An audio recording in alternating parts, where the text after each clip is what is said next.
Suffocate the fire. The fire's gone, Ray. It'll be back. Welcome back for episode 17 of Building a House Start to Finish. Don't forget to subscribe and check us out on Instagram and Facebook. Today we spend a bit of time in the shop and also on the job prepping and installing these beautiful maple planks on the accent walls at the Modern Mountain Getaway. And we'll start today's episode in the depths of Jamie's basement checking out some wood. All right, here we go. So we got a lot of this. This is birch and hard maple. And I don't know how much of each one I have here. That's an option.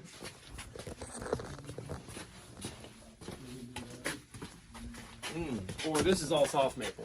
Okay. So probably whatever has the most like color variation, I think would look. The birch Might look good. Mm-hmm. It only takes one glance around my brother's basement to realize how much he loves woodworking. And he has wood everywhere you look in here, and he loves every single piece of this wood. If you ask his wife about this, she would say that he has a problem. Yeah, he has a problem.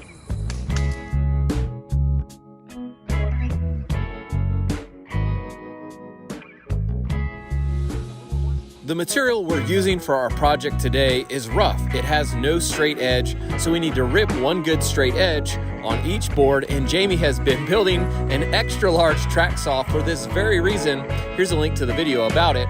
So we head up to the shop to check out this creation, this monster that he has built. I'm pretty excited about it. So this is it. Pretty nice. It's it's been a labor of love, this thing. Making it. It looks awesome. It's my baby. It really actually. looks awesome. So little baby. Let's test it out. Let's rip some boards. Hey, it's gonna get the test of a lifetime right now. I'm excited to see this thing in action. So here's a look down one of these boards. You can see why we need to rip a straight edge. There is no straight edge. They are severely crowned. That won't work for butting them tight. So first we sift through and find the widest and best boards. And a lot of construction is simply this, grading and culling lumber. That's all we're doing here, picking the best ones, and then we're gonna rip them up with this track saw. Man, I am excited.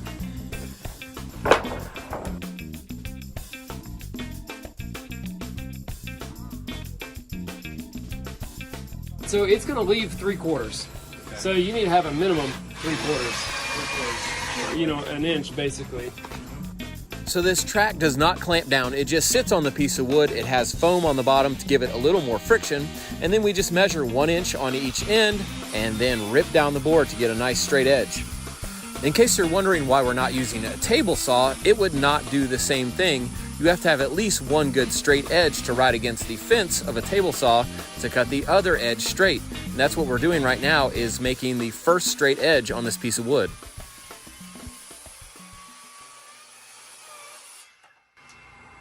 Hey, That was easy. Let it rip. That saw is strong. it is a strong saw. Hey, that's good. Look at that. You barely kissed it right here. It's perfect. After ripping one good straight edge with the track saw, we then switch saws and use this saw with an adjustable rip guide to rip the other edge, and we just made each board as wide as we could on even inch increments. All right, so this board at its narrowest is 7 5/8. So this is gonna make a 7-inch wide board. Now this handy scale right here on the saw allows you to set to an even inch increment. And then every time we will measure each board and make the maximum width piece per piece. Yep.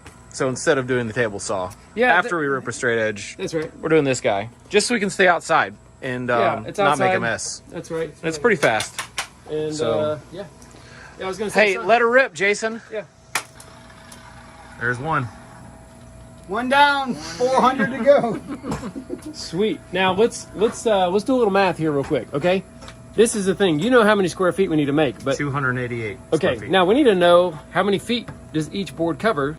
All right, we're gonna skip ahead past this. Jamie does crazy math for like a minute and a half. We're gonna skip all that and just get straight to the good stuff of us cutting and nailing wood together. Is 35. So if they're all 7-inch boards, we'll need approximately 35. That math check out, Chase? You're the only one that really knows math around here. Did he say I didn't hear 35? anything. Okay, that's 35. 35 of them? 35. What's math? Can we have some painting to do or something? We're done with that. All right, one thing about these boards is they're all like slightly different thicknesses. So what we're gonna do is chunk them all through the planer. Next, right there. Jet plane. Oh man. Woo! And we will thickness them on this machine, and we'll probably actually use the nice clean edge as opposed to the barn looking side. Yeah, in this case. Yeah. Put some make poly it on it, nicer. make it look nice. So so nice. yeah. All right, we've got 4 guys here. Jason, Eric, Jamie, Beard Guy. And so we're gonna split up into 2 teams. Beard Guy and Jamie are gonna do the planing. Jason and myself are gonna do the ripping, and we're gonna get this done fast.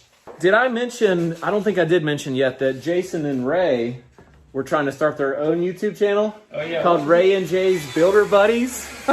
They think it's so easy. It's gonna be a hit. It's gonna be a hit, I don't know. And with what seemed like a good game plan, the whole crew went crazy processing this material. We ripped one straight edge, then we ripped the other edge straight, and then we chunked every board through a planer to make them all the same thickness and get a nice, clean, slick, smooth finish.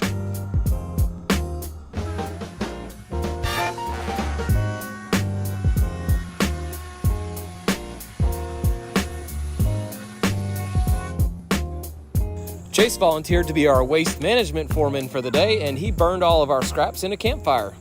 A quick note is that it is illegal to burn building materials on a job site, but this is at my brother's house.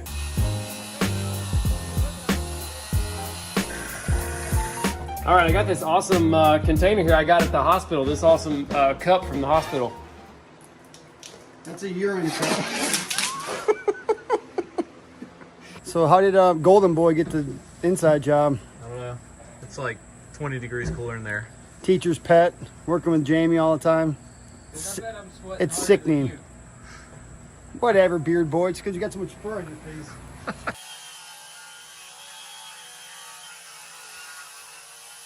That's only 33.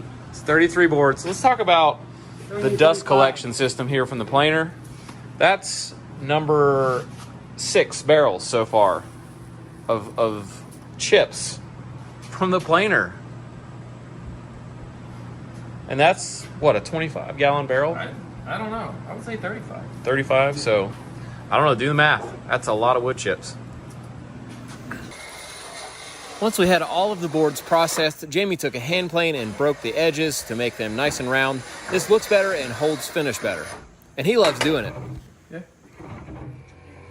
Yes, we're about to do this wall, and you know what? We better connect the main water line, you know, before we cover this up. That'd be really important to do that. So we got a guy on the horn who's gonna come out and do that real fast for us.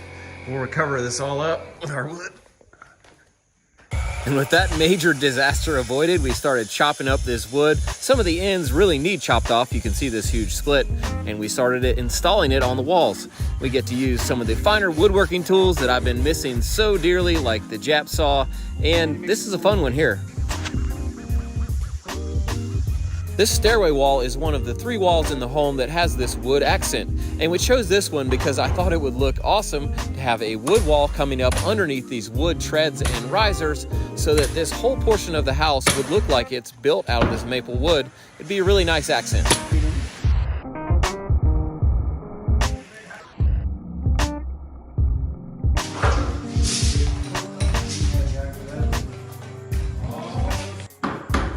So Jason was absolutely slaying this wall, getting the boards installed super fast until the last little piece, and it came back to bite him. Sometimes when you're building a house, it's like the one thing you never expect to kick your butt kicks your butt, right? Like this one little piece.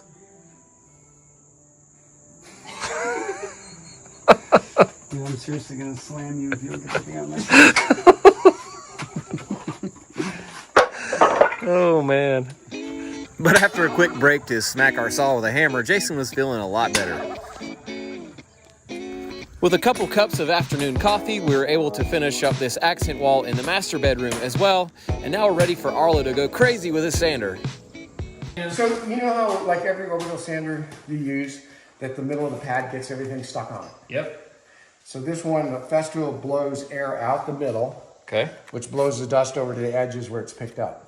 This thing is like a whale. Yeah, exactly. Local. So with absolutely no dust involved, Arlo sanded down these walls with a 120 grit sandpaper and made them look super smooth. This is a random orbital sander, and you can see here the random orbit in slow-mo. This way it doesn't leave circles of sanding marks on your wood. Now, we are not sponsored by Festool in any way, but I want to tell you this sander is amazing for inside projects because it doesn't make any dust. Look at that move. All the way back, all the way down, one shot. Those strokes nice. Yeah, yeah.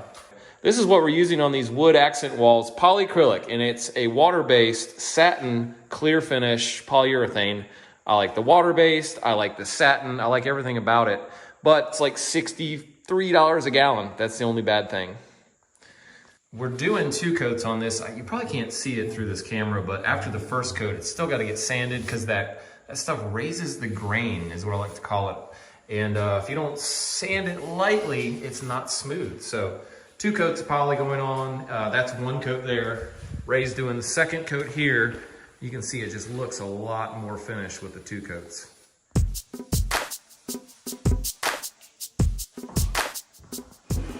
Oh, look at that. That's nice. It's a pretty solid Oh, wow, door. you made like a solid panel. It's a real door. It's kind of cute, right? Mm-hmm. You might say it's adorable. Adorable. Cannot even handle it. All right. I don't know. Whatever. You gonna fit it in there or what? Yeah, I got some hinges. I need a... Oh, it's gonna fit in the opening, It's not gonna in the go in reveal. there. Yep. Like that. Wow. Yeah, wow. I know. It's gonna be like that.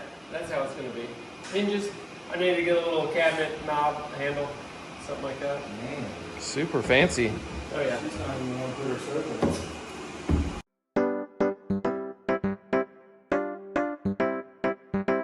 All right, I got the door installed, got the hinges screwed on there, and guess what? I went to shut the door and it didn't shut. So what I had to do is take one little baby saw blade off the edge of it, and then just to slick it up right here in place, I'm using my hand plane to knock off some high spots like that.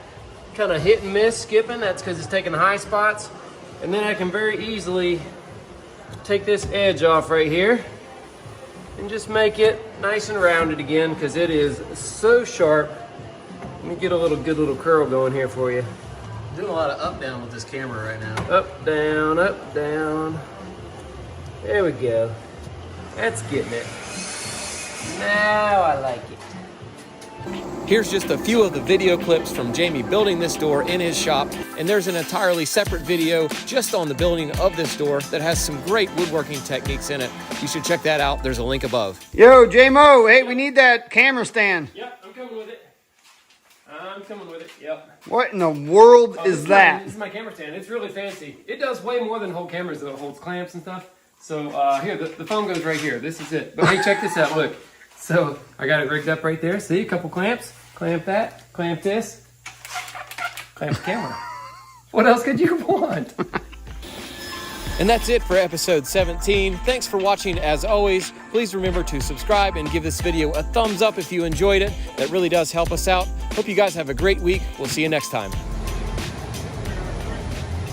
Why do they call you Beard Guy? I don't know, man. I think right because I have beard. Oh. That's probably a good idea.